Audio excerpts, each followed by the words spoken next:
Before we begin, I must set a reminder that this video will be an extreme simplification of the main topic at hand. So, I will be linking all necessary information in the description below. I want you to watch these clips. What do they share in common? Hot damn! This is something for the boys! I bid farewell to old Kentucky, the place where I was born and raised, the place where he was born and raised.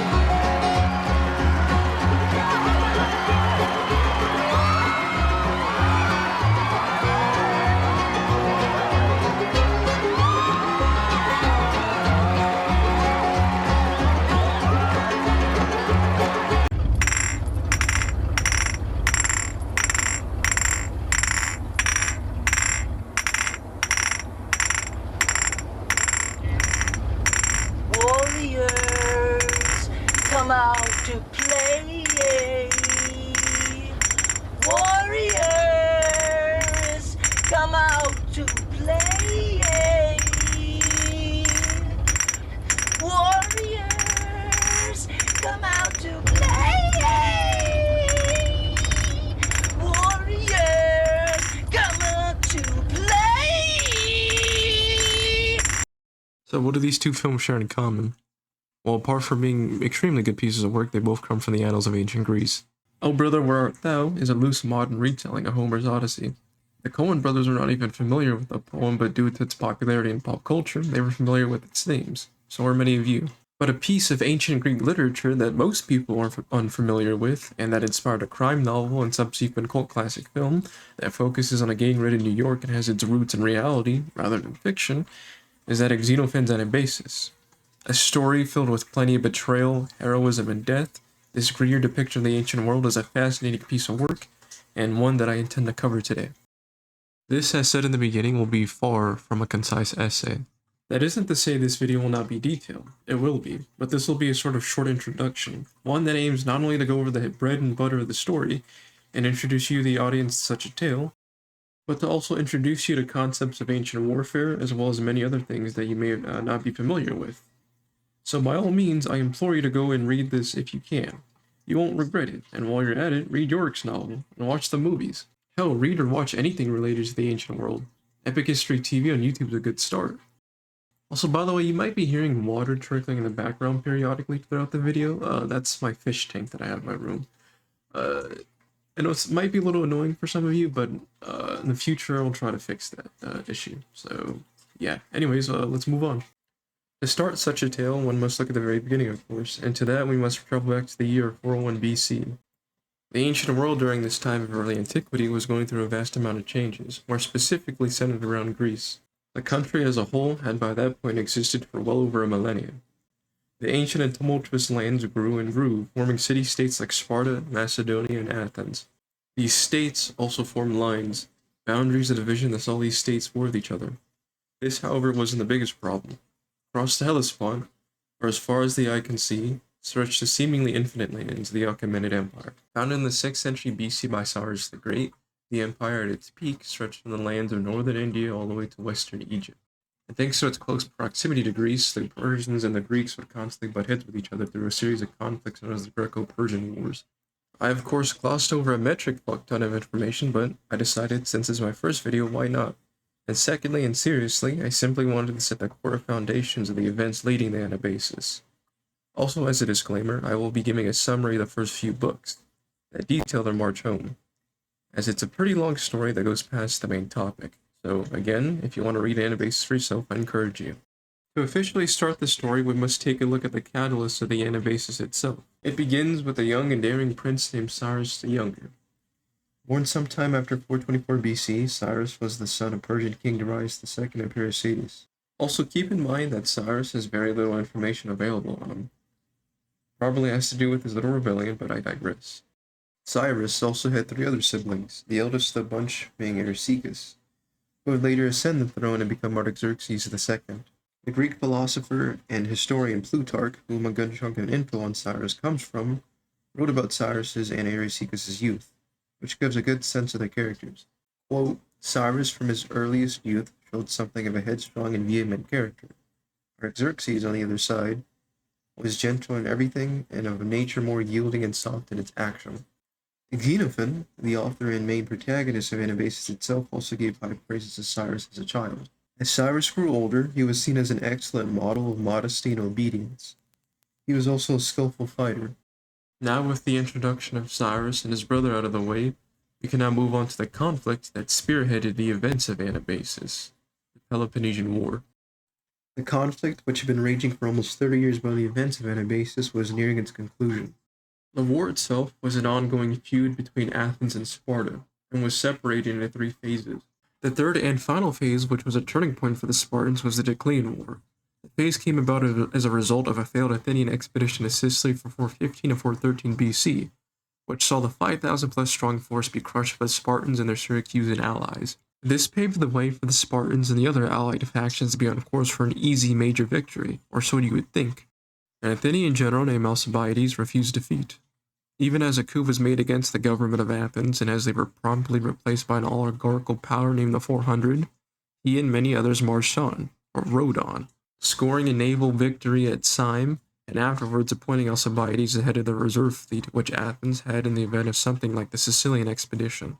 They fled to the island of Samos, where they were to continue the war, going on to score another victory in the Battle of Cyzicus.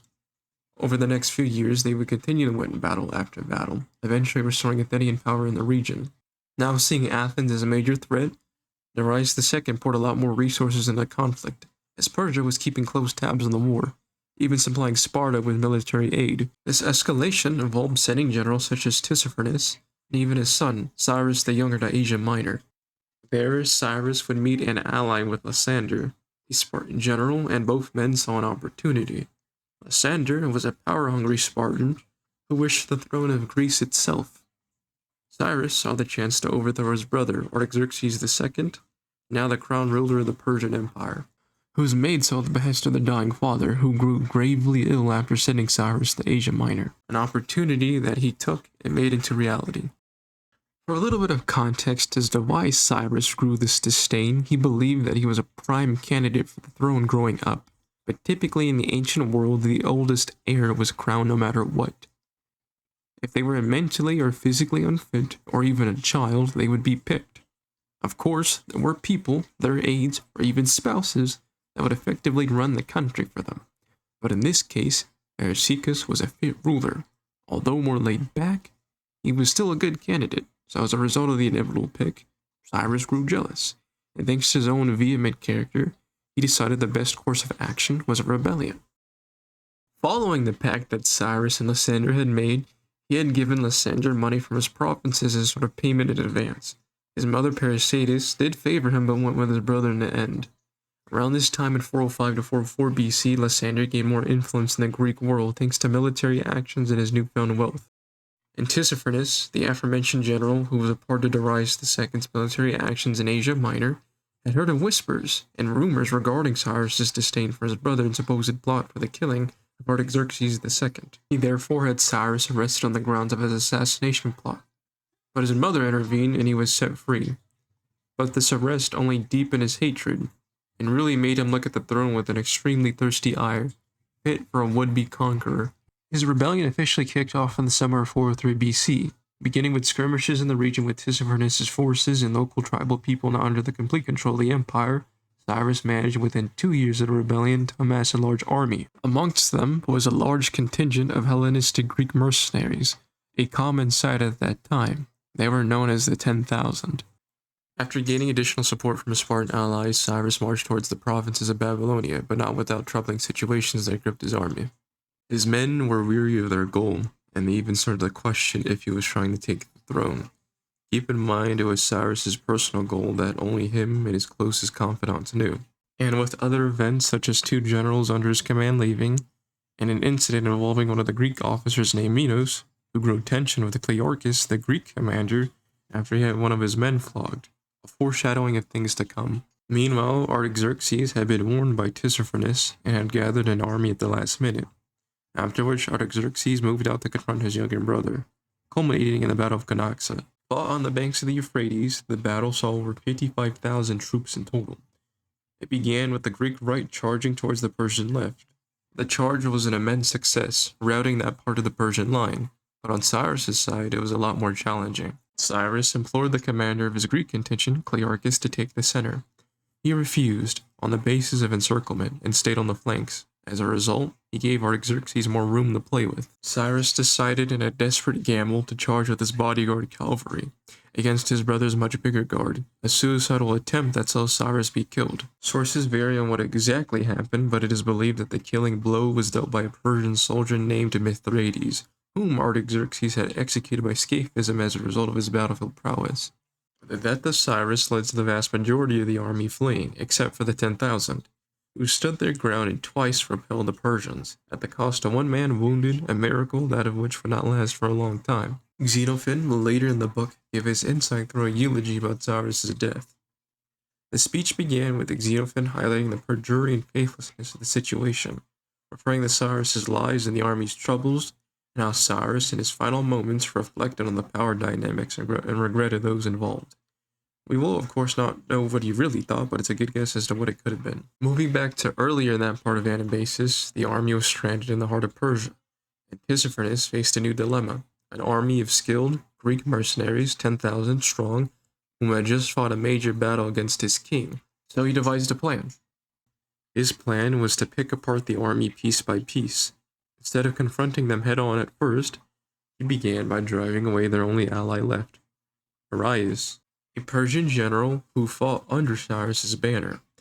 They actually first offered to make him king, but he refused, on grounds that he wasn't a Persian royal blood. Tissaphernes managed to succeed with Arius, tempting him with offers of immense power within the king's lands, causing him and his men to leave the Greek ranks.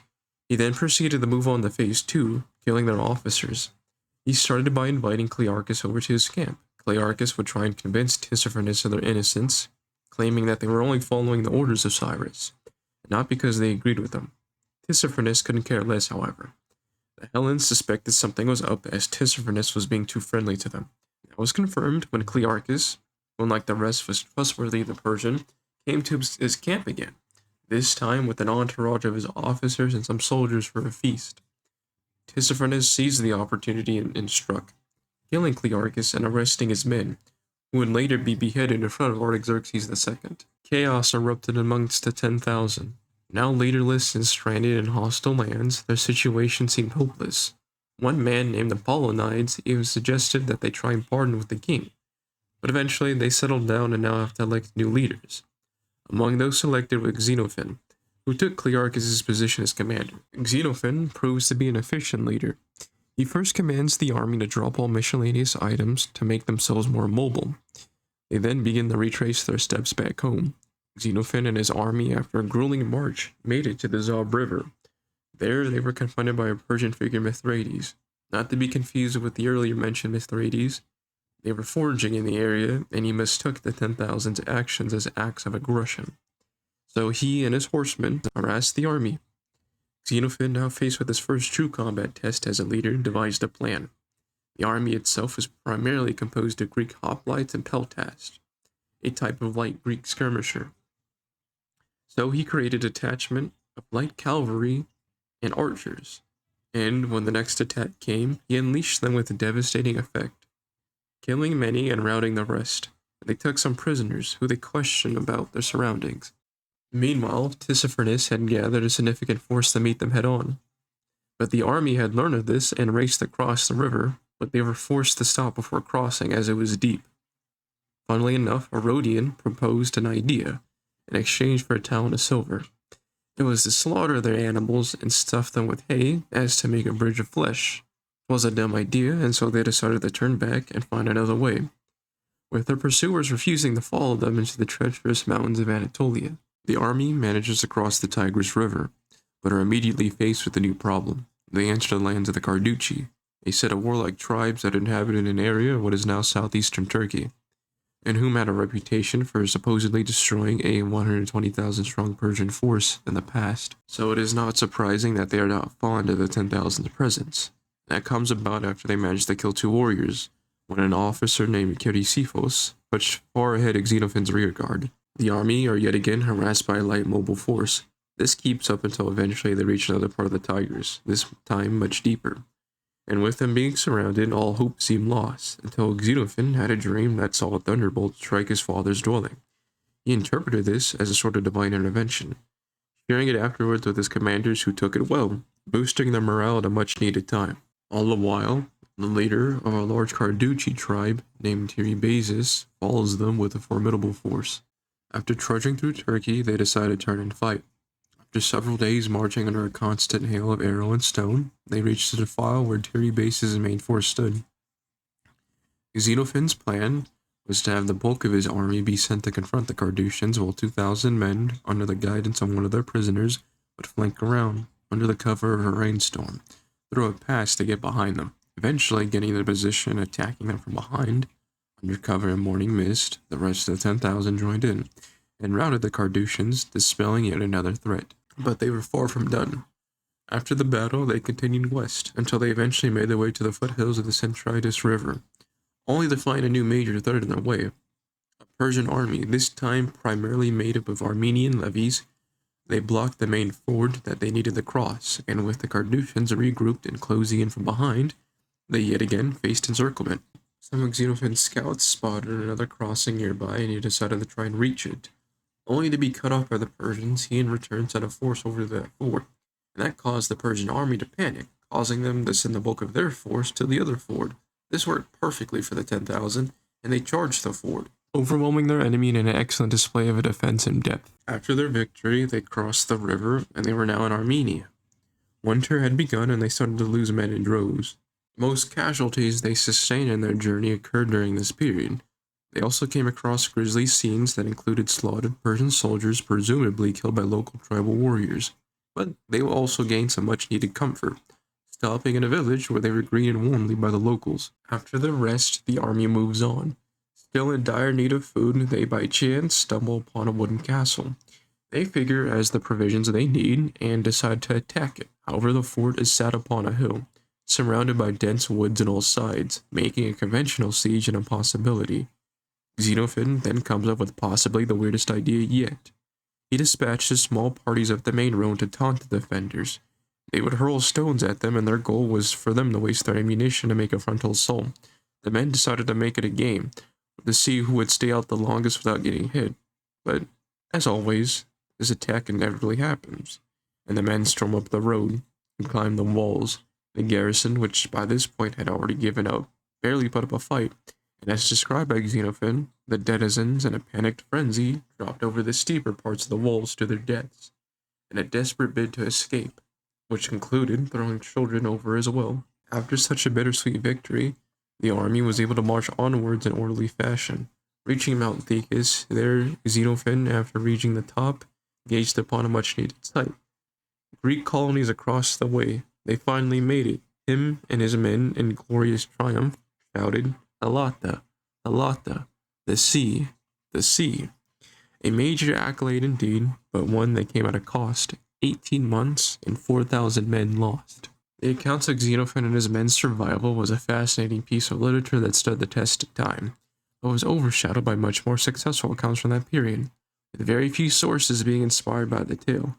So it wouldn't be until 1965 when a 40-year-old novice author named Sol Yorick took Xenophon's story and combined its elements with his time as a social worker, and wrote his first and very successful novel, The Warriors, a book about a gang of delinquents called the Dominators and their fight for survival towards Coney Island. After they're framed for the killing of the city's biggest gang leader, the Xenophon's Anabasis truly got its recognition. That was solidified even more with the 1979 film adaptation of the same name.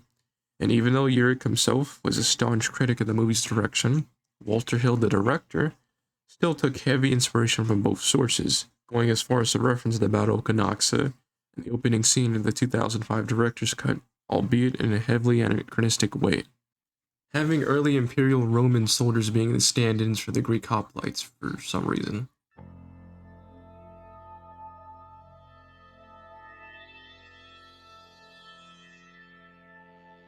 Over 2 millenniums ago, an army of Greek soldiers found themselves isolated in the middle of the Persian Empire.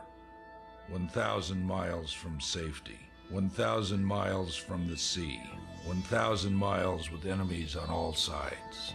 Theirs was a story of a desperate forced march. Theirs was a story of courage. And even to this day, the story of Xenophon and the 10,000s of March home are told through murals and cultural references in a most unlikely place. Thank you for watching my video. I originally planned for this to be way longer, but I said fuck it, and I decided to use the first chapter of the script and turn it into a video. Of course, this will act as a test of sorts. Seeing if it even makes it off the ground, of course, and if it does, well, I plan on making large productions. But in order to do that, I would need money, like funding. But, you know, I'm just, you know, my third semester of college, and yeah, I don't have that much money. So, it would be helpful if you would be able to subscribe to my Patreon. I'm not begging you, but it's there in the description if you want to check it out at the very least. Once I figure out what kind of benefits to put in the page, which by that time this video comes out, would probably going to be a decent bit of benefits on the page, I will, you know, put it on there. And yeah, that's really about it. I have nothing else to say as of right now.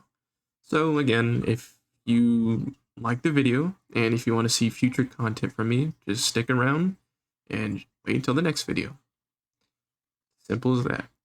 So again, thank you so much for watching, and I'll see you next time. Bye.